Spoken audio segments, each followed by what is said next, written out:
Naalala ni Injay ang record sa boxing at ang kanyang paggalang sa uri ng pagkatao na kanyang ama. Nang si Injay ay nakahiga at tulala sa lupa matapos tamaan ng napakabigat na suntok, lumuhod si Ryu at nangutya sa kung ano ang iniisip ni Injay kanina. Tumanggi si Injay na manatili sa lupa, bumangon siyang muli at desperadong sumuntok kay Ryu. Ngunit lubos na pinaglaruan siya ni Ryu na paulit-ulit siyang tinamaan hanggang sa lumuhod si Injay muli. Nasiyahan, lumakad palayo si Ryu na sinabing hindi na niya gagambalain pa si Injay. Gayunpaman, naalala ang kahulugan ng kanyang ama sa isang tunay na boksingero, bumangon muli si Injay, at tinawag si Ryu na sinasabing hindi pa sila tapos. Habang pinapanood ng iba pang mga bully, at New, si Injay, biglang bumalik si Ryu at agad na sinuntok si Injay sa mukha ng isang napakalakas na suntok na nagpapadilim sa mga mata ni Injay. Matapos patumbahin si Injay sa lupa, paulit-ulit na sinuntok ni Ryu si Injay sa mukha, mainit na sinasabihan si Injay na mamamatay siya kung patuloy siyang magpapakatalino at nagdadaldal na hindi siya kailanman magiging kasing lakas niya kahit gaano pa siya magsumikap. Nahihirapang magsalita, inamin ni Injay na alam niyang hindi siya mananalo, na ikinagulat ni Ryu at pansamantalang huminto, ipinaliwanag na naabot na niya ang kanyang layunin at wala siyang pakialam sa mga bagay na tulad ng pagiging pinakamalakas bago niya idineklara na magiging boksingero siya. Lubos na nagalit, walang awang binugbog ni Ryu si Injay sa mukha habang sumisigaw kung iniisip pa rin ba niya na ito ay walang kwenta. Bigla, mula sa likuran nilang lahat, nagtanong si Yuna para bang wala lang kung masaya ba ang manakit ng tao. Binalikan ng pangyayari sandali matapos makaharap at subukin ni Ki si Yu sa unang pagkakataon, tinanong siya ng direktor ng boxing gym kung kilala ba niya kung sino si Yu. Matapos mag-isip ng malalim, tinanong ni Ki ang direktor ng gym kung ano ang palagay niya tungkol sa instincts. Naguluhan, ipinaliwanag ni Ki ang kanyang pakiramdam tuwing makakatagpo siya ng atleta na sasanayin niya, idinagdag niya na naramdaman niya ang parehong bagay mula kay Ryu Baeksan. Gayunpaman, ibinunyag niya na nang makilala niya si Yu, naramdaman niya ang isang hindi pamilyar na bagay, na nakaramdam siya ng nakakatakot na pakiramdam. Sa kasalukuyan, ang galit na bully na sinuntok ni Injay ay lumapit kay Yu.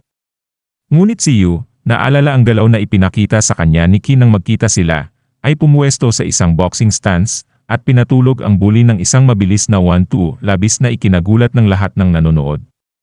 Hinihikayat ng aksyon, inatake ng isa pang bully si Yu, ngunit mabilis niyang pinatulog ito gamit ang parehong 1-2 combo. Nakita ito, ang ikatlong bully ay tumakbo palayo sa takot habang si Ryu ay nakatingin sa kanya na hindi makapaniwala. Sa flashback, sinabi ni Ki sa direktor ng gym na hindi siya makatigil sa panginginig nang makita niya si Yu. Idinagdag niya na parang hinihintay ni Yu na tamaan lang siya ng suntok sa kanya noon na para bang naiinip pa ito sa tagal ng pagtama sa kanya ng suntok. Sa pagdududa ng direktor ng gym, pinatunayan ni Ki ang kanyang sinabi bago niya dinala ang direktor sa nakakagulat na pag-amin. Madali talagang maiiwasan ni Yu ang kanyang siguradong suntok na nakamamatay.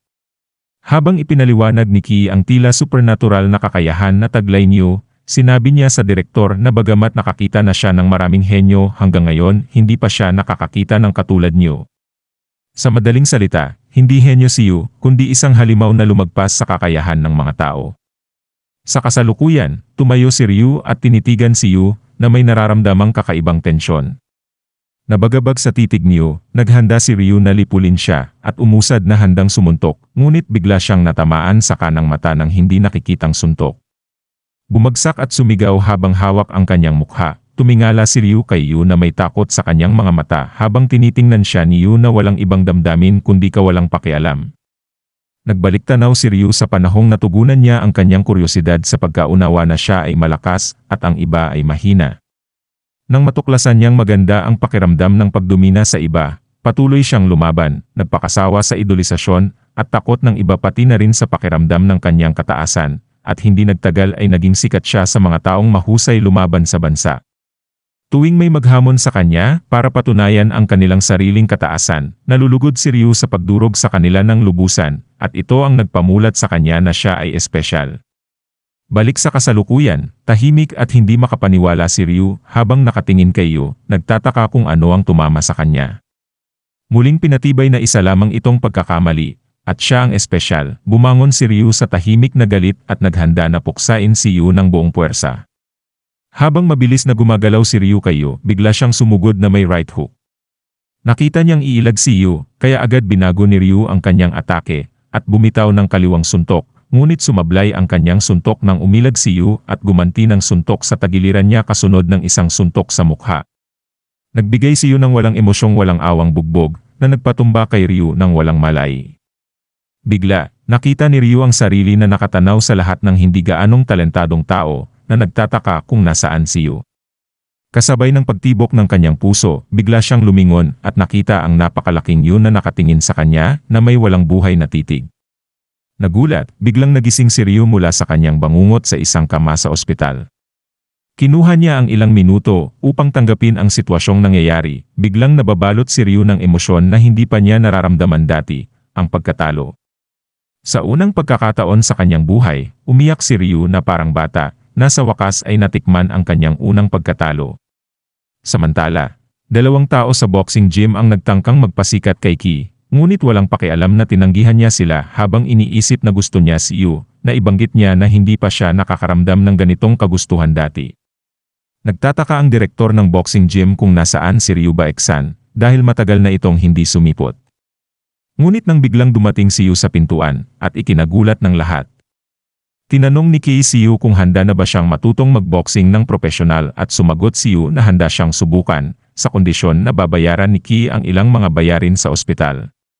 Nang malaman ang nangyari, tinanong ni Ki si Yu kung sa tingin niya ay malakas ba si Baeksan, ngunit sumagot si Yu na hindi naman ganoon talaga. Nasiyahan, sinabi ni Ki kay Yu na dalhin siya sa ospital bago magpasalamat sa natulalang direktor ng gym.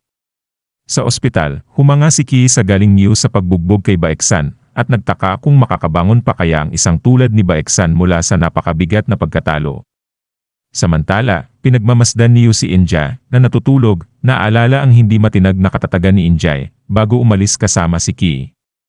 Dinala ni Yu si Ki sa kanyang tahanan, kung saan napansin kung gaano kakunti ang laman ng lugar. Tinanong ni Ki ang pangalan ni Yu, naalala ni Yu ang bahagi ng kanyang madilim na nakaraan, bago sumagot na ang pangalan niya ay Yu. Sinabi ni Ki kay Yu na magkakaroon siya ng bagong buhay at ipapakita niya sa kanya ang isang buong bagong mundo. Makalipas ang ilang panahon, si Ryu Baeksan, na mukhang nawala ng sigla, ay tumingin sa labas ng bintana ng ospital. Lumitaw si Injay at sandaling nagtitigan sila, bago umiwas si Baeksan sa pagkabalisa at pagkabigo. May matinding tapang sa kanyang ekspresyon, dumaan lang si Injay sa tabi niya. Samantala, habang handa ng dalhin ni Ki si Yu palayo, napansin niyang may kakaiba. Gumamit siya ng hair gel para iayos ang buhok ni Yu. Lumipad sila papuntang ibang bansa, at pagdating nila, sinalubong sila ni Carmen, at isa pang tauhan ni Ki. Sumakay sila sa kotse mula sa airport papunta sa bagong tirahan ni Yu. Doon, ipinakita ni Ki kay Yu ang kanilang gym, ang Lions Boxing Club. Sa loob, nagbigay si Carmen ng detalyadong pagpapaliwanag tungkol sa gym at sa kasaysayan nito. Habang ipinapakilala ni Ki si Yu sa mga trainer, napansin niyang nakatuon ang pansin Yu sa mga larawan ng mga boksingero sa pader. Ipinaliwanag ni Ki na sila ay mga kampiyon na kanyang hinubog na pinangungunahan ni Aaron Tide, ang kanyang pinakabagong trainee at kasalukuyang heavyweight champion. Pagkatapos, inayos ni Ki na manood sila ng laban para sa heavyweight title kinabukasan. Sa araw ng laban para sa heavyweight title, pinanood ni Ki at Yu si Aaron Tide na matagumpay na depensahan muli ang kanyang titulo. Tinanong ni Ki si Yu kung ano ang pakiramdam ng atmosfera at hinulaan niya na lahat ng tao ay magiging taga-suporta niya. Sinabi niyang gagawin niya si Yu na hari ng mundo. Habang ngumingisi si Ki, naisip niya sa sarili na malapit nang dumating ang sandaling maibsan ang kanyang hinanakit.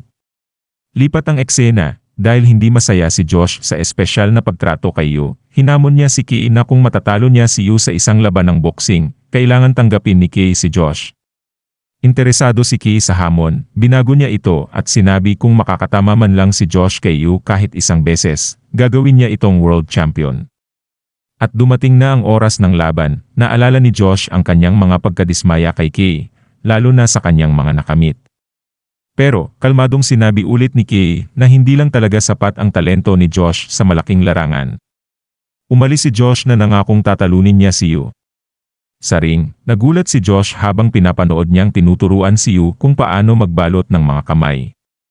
Habang naghahanda ang mga batang boksingero, napansin ng nagtitipong madla ang payat at hindi atletikong pangangatawan ni Yu. Pero may isang nagsabi na huwag maliitin ang mga boksingerong personal na dinala ni Kay. Naalala nila ang unang pagdating ni Aaron Tide. Bago ang laban, sinabi ni Kay sa hindi gaanong impressed na si Yu na hanggat boksingero siya, hindi siya dapat tamaan kahit isang beses, at sumagot si Yu na susubukan niya. Sa unang round, kahit todo atake si Josh, sumusuntok lang siya sa hangin dahil madali lang umiwas si Yu sa lahat ng kanyang mga suntok. Naiwan si Josh na lubos na nagtataka, natanto niyang hindi lang pambubuyo ang mga salita ni Kay, kundi totoong paghahayag ng kakayahan ni Yu. Nagugulat na lang si Josh na hindi niya matamaan kahit isang beses si Yu.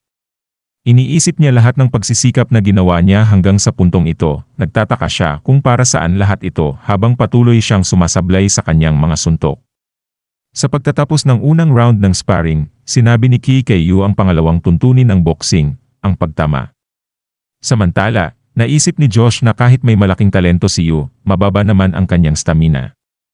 May bagong sigla at plano si Josh, pero agad siyang natumba ni Yu sa ikalawang round sa isang suntok sa panga. Nang magkamalay siya sa sulok ng ring, tanggap na ni Josh na mas mababa ang kanyang kakayahan kumpara sa totoong talento. Biglang lumapit si Yu at nagtanong kung gusto pa niya ng isa pang round. Nainis sa tanong ni Yu, sinabi ni Josh na umalis na siya, at tinanggap ito ni Yu. Nagtanong si Josh kay Yu ng huling katanungan, kung kilala ba niya ang taong sinabi ni Kay na mas malakas sa kanya. Kinumpirma ni Yu na kilala niya ito at tinanong ni Josh kung mas malakas ba talaga ito sa kanya. Tinitigan ni Yu si Josh at iniisip si Inyay, sinabi niyang marahil nga mas malakas ito. Tinanggap ni Josh ang sagot at yumuko siya, durog ang loob. At dito na po natatapos ang yugtong ito. Maraming salamat po, mag-like at subscribe para sa susunod na kabanata. Hanggang sa muli.